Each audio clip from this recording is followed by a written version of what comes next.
मेरा भी मानना है कहीं ना कहीं हम लोग आज 2 साल से आंदोलन कर रहे हैं और जैसे जैसे समय बीत रहा है हम लोग और मजबूत हो रहे हैं। खासकर जानकारी के स्तर से, शैक्षणिक स्तर से, मानसिक स्तर से हम लोग बहुत मजबूत हो रहे हैं। उसी क्रम में हम लोग देखें कि बाकी जो स्टेट्स हैं वहाँ बहुत अच्छी नीतियाँ हैं, वहाँ बहुत अच्छा से स्टेट रन भी होता है और हमसे बेहतर स्थिति में है। लेकिन हमारे यहाँ स्टेट रन नहीं करने का कारण है शासन और प्रशासन।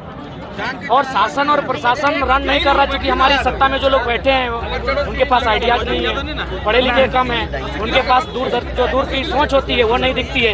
यानी साफ भाषा में वो एमलेस हैं, मिशनलेस हैं, विजनलेस हैं, जिस कारण आज हमारी राजकीय दुर्गति है। नहीं तो 40% खनिज संपदा देने वाला राज्य भारत देश में तो कम से कम नंबर 1 होता है। और ये मेरा नहीं, इस राज्य के प्रथम राज्यपाल माननीय प्रभात कुमार का स्टेटमेंट था कि हमारे जो राज्य है वो आने वाले दिनों में हिंदुस्तान का नंबर 1 राज्य बनेगा। तो इसलिए मेरा मानना है कि पढ़े लिखे नौजवानों को राजनीति की जो बागडोर है उसे संभालने का वक्त आया है। आपने अपने इस समिति को अगर बात की जाए, इस समिति को आपने अब पार्टी बनाने का निर्णय ले लिया है, इसको लेकर के अब आप आगे बढ़ रहे हैं? हाँ, निश्चय ही हम लोग इस समिति को एक दल के रूप में परिभाषित करने के लिए जो हमारी कागजी प्रक्रिया है उसके माध्यम से हम लोग प्रक्रिया को फॉलो करते हुए आगे बढ़ रहे हैं और निश्चय ही कुछ महीनों में दल के रूप में एक नए नाम के रूप में हम लोग सामने दिखेंगे। बात कर रहे हैं लेकिन सत्ता सरकार का खिलाफ करते हैं, लेकिन डुमरी चुनाव में आपका साइलेंट समर्थन जो है वो जयमन नहीं बिल्कुल नहीं था, ये आरोप है। क्योंकि वो जो 30 सेकंड का वीडियो देखे होंगे वो मैंने ये भी कहा था यूपीए को क्यों, एनडीए क्यों, तो एनडीए वालों ने मौका देखा उसको काट के चला दिया। तो इसलिए चूंकि आप लोग बुद्धिजीवी वर्ग हैं, मीडिया को बहुत सम्मान है, आप लोग एकेडमिक लोग हैं, वो 30 सेकंड के वीडियो पे ना जाएं। हमने स्पष्ट कहा था ये चूंकि सीट किसी की डेथ के कारण खाली हुआ है तो हम लोग जब चुनावी सफर की शुरुआत करेंगे तो एक फ्रेश सीट से करेंगे और संभव है 2024 में ही करेंगे। जयराम जी, आप नीति निर्धारण की बात कर रहे हैं लेकिन अभी शिक्षकों की जो बहाली आई थी उसको हाईकोर्ट ने रोक लगा दिया। फिर से एक बार जो है बेरोजगार युवा जो है वो परेशान है कि किस तरीके से उन्हें आगे नौकरी सरकार ये देगी या नहीं देगी। देखिए, नीति निर्धारण राज्य में एक बहुत ही चैलेंजिंग विषय है। बिल्कुल सामने आप 23 सालों के झारखंड को देखिए, इसका प्रमुख कारण यही है कि झारखंड एक अपनी वजह से गुलाम है। बाकी जो भी राज्य हैं वहाँ परतंत्र नहीं स्वतंत्र है, स्वतंत्रता है। उस राज्य के लोग नीति नियम बनाते हैं, उस राज्य के लोग विधि व्यवस्था में हैं। लेकिन झारखंड मुझे लगता है शायद अगर पूर्ण राज्य की बात कही जाए तो झारखंड एकमात्र राज्य है जहाँ विधि का निर्माण, नीति का निर्माण यहाँ के मूलवासी नहीं अपितु थोपे हुए लोग करते हैं। इसीलिए नीति को ऐसा बनाते ताकि यहाँ थोपा जाए और एक ऐसा बैकडोर रहे जिसमें सभी राज्यों को, पूरे भारत को आने का न्योता मिले। तो इसीलिए मुझे लगता है स्थानीयता को लेकर झारखंड को सोचना चाहिए। झारखंड के प्रत्येक नौजवान 3.25 करोड़ की आबादी को सोचना चाहिए कि झारखंड में किस प्रकार से यहाँ के लोगों के, मूल लोगों के हक को छीना जा रहा है, उनके हक को किसी और को बेचा जा रहा है। आज सोचने का समय है, नहीं तो 20 सालों में झारखंड एक खंडहर विस्थापित क्षेत्र के अलावा कुछ नहीं दिखेगा। जयराम जी, आज संघर्ष करना पड़ेगा जिस तरह से राजनीतिक दलों का जो एक तरह से आर्थिक जो रहा है लंबा नहीं, बहुत लंबा, बहुत चैलेंजिंग, क्योंकि हम लोग जिससे टकराएंगे वो आसान बात नहीं है, किसी भी प्रकार से आसान नहीं है। हम लोग नया दल हैं, नए नौजवान हैं, हमारे पास नए आइडियाज़ हैं, लोग हमारे पास हैं, मानते हैं, एक बहुत बड़ी आवाम हमारे पास है। लेकिन जब उसको वोट में तब्दील करेंगे तो बहुत चुनौतियां आएंगी। और हमारी जो आज की राजनीतिक परिवेश क्या है ना, धनबल का बहुत ज़्यादा प्रयोग किया जाता है। जब धनबल का प्रयोग होता है तो जनबल कहीं ना कहीं हार जाती है। तो हम लोग 2024 में एक ऐसा माहौल बनाएंगे कि जनबल का स्थान ऊंचा रहे और धनबल उसके सामने कहीं टिक ना पाए। जयराम जी, आज इस तरह की ताकत दिखाने के पीछे का क्या मकसद है? बिल्कुल, राजधानी महत्वपूर्ण है। राजधानी एक ऐसा प्लेस है जहां आपको ताकत दिखाएंगे तभी आपकी राज्य में महत्व और इम्पोर्टेंस बढ़ेगा। धनबाद बोकारो में बहुत हुआ, अब राजधानी को जो हमारा केंद्र बिंदु है वहां ताकत दिखाने की बात थी और आज मुझे लगता है ताकत पूरे राज्य ने देख लिया कि ये नन्हा सा बालक कर क्या सकता है। जयराम जी, आज प्रधानमंत्री नरेंद्र मोदी का जन्मदिन है, उनको क्या विश करेंगे? उसका भी आरोपी क्या बोले? आज प्रधानमंत्री नरेंद्र मोदी का जन्मदिन है, उनको कैसे विश करेंगे? देखिए, पहला बात तो उनसे हमारी वैचारिक लड़ाई है, व्यक्तिगत नहीं था। देश के प्रधानमंत्री को, श्री नरेंद्र मोदी जी को जन्म दिवस की हार्दिक शुभकामनाएं और साथ ही एक संदेश चाहेंगे कि गांधी के देश में, संवैधानिक देश में गांधी की हत्या ना की जाए। उन्होंने कहा था resources are made for our need, not for our greed. आज देखिए गोंदलपुरा में एनटीपीसी का मतलब इस प्रकार से मैंने कब्जा करने का प्रयास किया जा रहा है, गांव को हटाने का प्रयास किया जा रहा है और बकायदा सेक्रेटरी फोन कर रहे हैं कि ये सेंटर से प्रोफेसर है। तो सेंटर में मोदी जी बैठे हैं तो उन्हें संज्ञान में लेना चाहिए। गांधी का देश तभी होगा जब जो हमारे पास संसाधन है उसका समान बंटवारा होगा। संवैधानिक देश तभी माना जाएगा जब आर्थिक, सामाजिक, राजनीतिक समानता की बात होगी, ना कि आप अडानी की बात करेंगे, ना ही पूंजीपतियों की बात करेंगे। तो कहीं ना कहीं मोदी जी के सरकारी काल में ये तो दिखा है कि पूंजीपतियों को आश्रय मिला है, पूंजीपतियों का लोन माफी हुआ है, बकायदा रामदेव बाबा से लेके जितने भगोड़ा हैं, लेकिन एक आम व्यक्ति, एक आम किसान कहीं ना कहीं आत्महत्या के कगार पर पहुंचा है। तो देश के प्रधानमंत्री को शुभकामनाएं और चाहेंगे गांधी का देश, गांधी की विचारधारा को जिंदा रखा जाए, संविधान का देश, संविधान की मान मर्यादा रखी जाए। 19 तारीख नया दल बना लिए हैं, अब इसके बाद जो है आप जिसको बाहरी कहते हैं उसके पास वोट मांगने जाएंगे या फिर नहीं? देखिए, सबसे पहला बात, हम दो राज्यों में आइडेंटिटी को नहीं स्वीकार करेंगे। हम लोग अपने नीति सिद्धांत के साथ रहेंगे। दो राज्यों में आपकी आइडेंटिटी है, दैट मीन्स आप गलत है। तो हम लोग बिल्कुल भी, अगर दो राज्यों में आइडेंटिटी है तो उनसे हम यही अपील करेंगे कि जिस प्रकार हमारे लोग तमिलनाडु में, जिस प्रकार हमारे लोग केरल में रहते हैं, खाते हैं, कमाते हैं, आश्रय पाते हैं, उसी प्रकार आप भी आचरण कीजिए, आप भी व्यवहार कीजिए। किसी के अधिकार को डबल आइडेंटिटी के साथ नष्ट ना कीजिए। ये भारत है, यहाँ नागरिकता एक होता है, लेकिन डोमिसाइल आपका राज्य के अनुसार होता है। ये अमेरिका नहीं है कि राज्य आपको एक नागरिकता देगा और देश एक नागरिकता देगा। ये भारत है, नागरिकता हमारी एक ही है, लेकिन स्थानीयता हमारी राज्य के आधार पर तय होती है। और एक व्यक्ति एक राज्य की स्थानीयता को ही तय कर सकता है।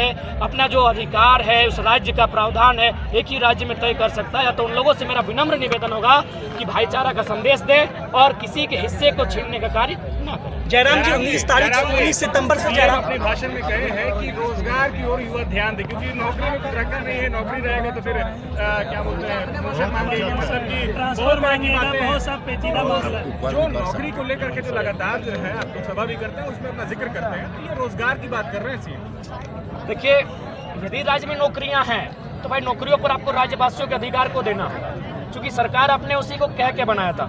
और मुझे लगता है कि बहुत सारे ऑप्शन, विकल्प हैं हमारे पास, जिनमें रोजगार के साधन सृजन किए जा सकते हैं। बहुत सारी ऐसे मैंने, अगर आप रोजगार के साधन कहें तो मैं उदाहरण देता हूँ। हमारे पास लाखों किलोमीटर का ट्रांसपोर्ट बिछा है। आप इसमें ट्रांसपोर्ट के माध्यम से, या फिर हमारा एक पर्यटक क्षेत्र है, हमारे पास अनगिनत डैम है, उस जल को गेहूं के लिए पहुंचा के बहुत सारी वैकल्पिक व्यवस्थाएं हैं, उनके माध्यम से रोजगार के सृजन किया जा सकता है। और जो नौकरियां हैं उनको तो आपको फुलफिल करना ही होगा, क्योंकि बिना नौकरियों के आज लोकतांत्रिक देश कैसे चलेगा। आपको सीओ की जरूरत पड़ेगी, बीडीओ की जरूरत पड़ेगी, आपको जेई की जरूरत पड़ेगी, आपको शिक्षकों की जरूरत पड़ेगी, आपको चपरासी की जरूरत पड़ेगी, आपको माली की जरूरत पड़ेगी। नौकरियां कैसे नहीं आप देंगे? आपको नौकरियों को देना होगा। अब आप इनको टेंडर लगा के आउटसोर्सिंग के माध्यम से अगर शिक्षा को भी बेचेंगे, तमाम वैकेंसियों को बेचेंगे, तो फिर झारखंडियों के पास कुछ नहीं बचेगा। इसलिए राज्य सरकार अगर ये बयान देती है तो दुर्भाग्य है। अगर ऐसा ही करना है तो ठीक है, मुर्गा मुर्गी पालन करें। आप बसंत सोरेन को टिकट क्यों दिए? बुधू सोरेन को देते। आज ये तो गनीमत है कि आपके परिवार में 4 लोग फिटफाट है, इसलिए 3 को विधायक, एक सांसद है। 18 लोग फिटफाट होते तो मुझे लगता है संथाल परगना की 18 सीटें आपकी होती। तो ये ड्रामा मुख्यमंत्री ना करें, एक ऐसे राज्य का निर्माण करें, क्योंकि लोगों ने उम्मीद के साथ, मूलवासी आदिवासियों ने बहुत उम्मीद के साथ उनको लाया है, उनकी उम्मीदों पर खरा उतरे। जयराम जी 19 तारीख से कोड़मी समाज का आंदोलन शुरू हो रहा है। कोड़मी समाज का आंदोलन शुरू हो रहा है एसटी सूची में शामिल करने को लेकर के, उस पर क्या कहेंगे, उस पर क्या? देखिए, भारत एक संवैधानिक देश है। इस संविधान के देश में हर किसी को अपने संविधान के दायरे में रखकर अपने अधिकार को मांगने का अधिकार है। बाकायदा कुर्मियों का जो इतिहास रहा है आप भी जानते हैं कि खेती से उनका इतिहास रहा है। यहाँ के माने आदिवासीता लोग हैं, कहीं ना कहीं उसके साथ छल इसलिए हुआ है क्योंकि मैक्सिमम जो उद्योग है उनकी ज़मीनों पर है। तो इसीलिए मेरे सभी भाइयों को भी ये सोचने की आवश्यकता है कि उनकी लड़ाई एक ऐसी लड़ाई है जो पीड़ित है। आपको मजाक लगेगा, कुड़माली जो भाषा है, हाल फिलहाल 2011 की जनगणना में मात्र 43 दिखाया गया। तो सोचिए, जिसकी आबादी पूरे आसपास के 3 राज्यों में 2 करोड़ 2.5 करोड़ है, उनकी भाषा को 43। तो ये कहीं ना कहीं राजनीतिक षड्यंत्र है उनको मिटाने का, उनको नष्ट करने का। तो हम तो बार बार कहते हैं, बाकायदा हमको जब पूरा बात रखने का मौका दीजिएगा तो जो अभी विवाद चलता है उस पर भी हमारे पास विकल्प है। जब हमने कहा कि EWS जिसको कोई जानता नहीं था उसको लोगों ने धरातल पर लाया, तो आप केंद्र की सूची में जो है रहने दीजिए। राज्य को अगर समस्या होता है बाकायदा, तो हम ये भी तर्क देते हैं कि आज पहाड़िया जनजाति, बिरोहरी जनजाति, बिरोजिया जनजाति, ये बाकी जनजातियों के साथ मुकाबला नहीं कर पाएंगे, तो उनके लिए भी एक स्पेशल ट्राइब्स में आप रखें। तो ठीक उसी प्रकार किसी भी प्रकार आपसी मतभेद ना हो, ये मांग उनकी आज सदियों से चली आ रही है। तो ये संवैधानिक मांग है। और बात का संविधान, राष्ट्रपति को अधिकार है, संसद को अधिकार है किसी को सूची में डालना, हटाना। लोकुर कमेटी बनी 1965 में। तो ये भारत एक स्वतंत्र देश है, लोकतंत्र देश है। लोकतंत्र में लोगों की मांग मांगने को उनको अधिकार। आंदोलन में आप भी शामिल होंगे? बोल रहे कि आप लोग जो है उनका हक अधिकार छीनने की कोशिश कर रहे हैं। एक बात बताइए, आज तो मोटा मोटी वो समुदाय सूचीबद्ध नहीं है, आज तो सूचीबद्ध नहीं है। अभी कब होगा नहीं होगा ये अलग विषय है, लेकिन आज आदिवासियों के साथ किसने अन्याय किया है? देखिए रांची की स्थिति देखिए, जहाँ जहाँ उनका आशियाना है, जहाँ जहाँ उनका ठिकाना है, तो ये केवल एक भ्रम फैलाया जा रहा है। हम तो कहते हैं अगर ऐसा बात होता है तो राज्य सूची एक बनाई जाए, जिसमें एक फार्मिंग ट्राइब तय किया जाए, एक प्रिमिटिव ट्राइब तय किया जाए, केंद्र सूची एक रहे। आखिर बाकी राज्यों में कहीं अदर बैकवर्ड कास्ट 1, 2 है, MBC है, OBC है, BC1 है, BC2 है, लेकिन केंद्र सूची में एक है। EWS कोई नहीं जानता था, 2016 में अचानक आके टपका। क्यों? समय की मांग थी। तो विवाद ना हो, बैठकर समस्या का समाधान हो, लेकिन किसी का अधिकार कोई ना छीने। और मैं बाकायदा ये बात आपको बताना चाहूँगा, यहाँ अगर शोषण होता है तो एक आम, जिसे आप सोचते हैं दलित उत्पीड़न, तो एक आम दलित का उत्पीड़न होता है, आदिवासी उत्पीड़न तो एक आम आदिवासी का उत्पीड़न होता है। लेकिन कुर्मी एक ऐसा समुदाय है, मुझे लगता है नफरत की नहीं, वो साजिशों का शिकार हुआ है। आज 2 नेता कोरोना में जूझे, दोनों कुर्मी के थे। It's not coincidence, it's a conspiracy. आज जगन्नाथ महतो दुनिया में नहीं है, श्रद्धांजलि। दूसरा नेता भी कुर्मी का बेटा है, इंद्रजीत महतो। पहले हम प्रार्थना करते सभी धर्म, सभी समुदाय, सभी आस्था को कि वो इंसान स्वस्थ हो, तो वो साजिशों से जूझ रहा है वो समुदाय। मीडिया बंधु कभी दिखाइए, सुनील दा की हत्या हुई, लेकिन जो दूसरा शख्स मारा गया तो उनके सामने प्रभाकर महतो था। क्यों मारा गया? महतो था इसलिए मारा गया। इसलिए मुझे जयराम जी, आप ये बताइए कि आपने संजय सेठ का जिक्र किया आपने, और आपने ये कहा कि बाहरी सांसद है, मतलब वो राजस्थान के या कहीं का भी रहे, तो क्या लोकतंत्र में इजाजत नहीं है कि कोई कहीं भी जाकर? नहीं, बिल्कुल इजाजत है। नहीं, सही बात है। भारतीय लोकतंत्र में कोई विधानसभा लोकसभा का चुनाव कोई कहीं से लड़ सकता है। तो झारखंड के लोग आज तक कभी बिहार, यूपी, बंगाल से नहीं लड़े हैं, तो ये थोपा हुआ लीडर क्यों? कि हमारे पास लीडरशिप की कमी है? ये जनादेश मिला था ना, आप ये मानते हैं कि नहीं मानते? नहीं, ठीक है, जनादेश इसलिए मिला था कि हमको कमजोर करके रखा गया। इट्स प्लानिंग है। हमें आर्थिक कमजोर बना के रखा गया, हमें राजनीतिक कमजोर बना के रखा गया, हमें सामाजिक कमजोर। आज जो आदिवासी मूलवासियों को टकराया जा रहा है, कहीं ना कहीं सामाजिक कमजोरी कमजोर करने के लिए, ताकि वो लोग आसानी से ये शासन और शोषण कर सके। तो इसलिए ठीक है, जनादेश है, लेकिन इसलिए जनादेश है क्योंकि मरता का कुछ नहीं होता है, वो किसी के भी शरण में चला जाता है। तो वही हाल हमारा है। इन्होंने हमें कहीं ना कहीं पंगु बनाकर रखा है। 70 सालों में हमारा दोहन हुआ है। आज देखिए, इतना बड़ा जमीन अधिग्रहण हमारा होता है, यूपी, बिहार, बंगाल, एमपी वालों को यहाँ बसाया जाता है, बड़े बड़े उद्योगपतियों को हमारे जमीनों का अलॉटमेंट किया जाता है। तो ये अन्यायकारी, दमनकारी नीतियां हैं जिसका हम लोग विरोध करते हैं, और इसी के साथ 2024 में हम लोग एक बदलाव की शंखनाद करते हैं जो राज्य के लिए एक बेहतर लेके आए। जयराम जी, आप कुर्मी समाज के आंदोलन में आप भी दिखाई वो कोई बड़ा इशू नहीं है देव बाबू। मुझे लगता है एक जिला अध्यक्ष जिसको खुद की जानकारी नहीं, उस पर हमारा टिकट टिप्पणी नहीं, जो कहना था हमने मंच में कह दिया है। जयराम जी, आप कुर्मी समाज के आंदोलन में दिखाई देंगे? देखिए, हम अभी देखिए, सबसे पहला बात एक चीज आपको जानना होगा, एक सामाजिक होता है, एक राजनीतिक होता है। जब सामाजिक लोग राजनीति में आएंगे तो दिक्कत होगा, राजनीतिक लोग सामाजिक में जाएंगे तो भी। इसीलिए समाज का एक अलग दायरा होता है, राजनीतिक अलग दायरा होता है। हम लोग राज्य को प्रतिनिधित्व कर रहे हैं, बाकी आंदोलन का हम लोग नैतिक समर्थन करते हैं, लेकिन हम लोग राज्य को प्रतिनिधित्व कर रहे हैं और राज्य के मुद्दों के साथ कर रहे हैं, और हम लोग एक राजनीतिक व्यक्ति के तौर पर अपना जो कार्य कर रहे हैं। इसलिए समाज का आंदोलन है, सामाजिक लोग हमसे बेहतर हैं, हमसे ज़्यादा बुद्धिजीवी हैं, हमसे ज़्यादा मारक क्षमता है, उनमें ज्ञान है, ज्ञान का भंडार है, वो लोग बेहतर टैकल करते हैं।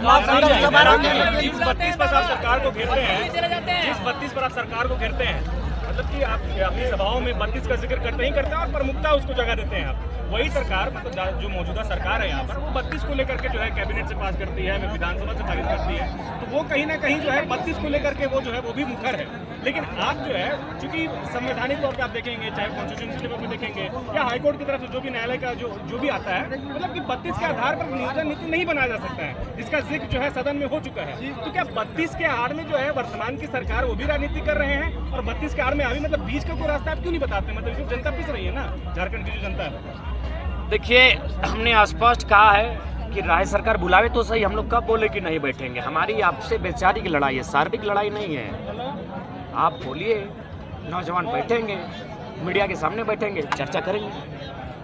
अच्छा जयराम जी, आप भाषा खाद्यान्न के बाद आप जो है कुर्मी आंदोलन के लिए क्या सड़कों पे उतरेंगे? देखिए, मैंने पहले कहा, हम लोग अपने राज्य को प्रतिनिधित्व कर रहे हैं, और मुझे लगता है मेरे समाज में हमारे जन्म से पहले से ऐसे आंदोलनकारी हैं जो हमसे बेहतर हैं।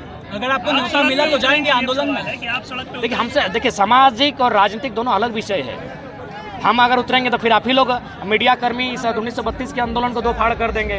हम अगर डायरेक्टली फेस करेंगे तो आप लोग फिर आपस में हम लोग को लड़वा देंगे। जो इसीलिए सामाजिक जो हमारी व्यवस्था है वो हमसे काफ़ी मजबूत है, वो बेहतर तरीके से अपना टैकल करेगी। जयराम जी, एक आखिरी सवाल, ये जो है भोजपुरी बोलने वाले, अंगिका बोलने वाले, मैथिली बोलने वाले, वो जेबी केसेस के साथ कैसे जुड़ेंगे? वो कैसे वो आपको समर्थन करेंगे? जैसे हमारे लोग कुड़माली बोलने वाले, संथाली बोलने वाले, खोरठा नागपुरी बोलने वाले जब महाराष्ट्र जाते हैं, तो जैसे हमारे लोग महाराष्ट्र में जाके मराठियों से जुड़ते हैं, तमिलनाडु में जाके तमिलियों से जुड़ते हैं, जुड़ेंगे हमारे साथ।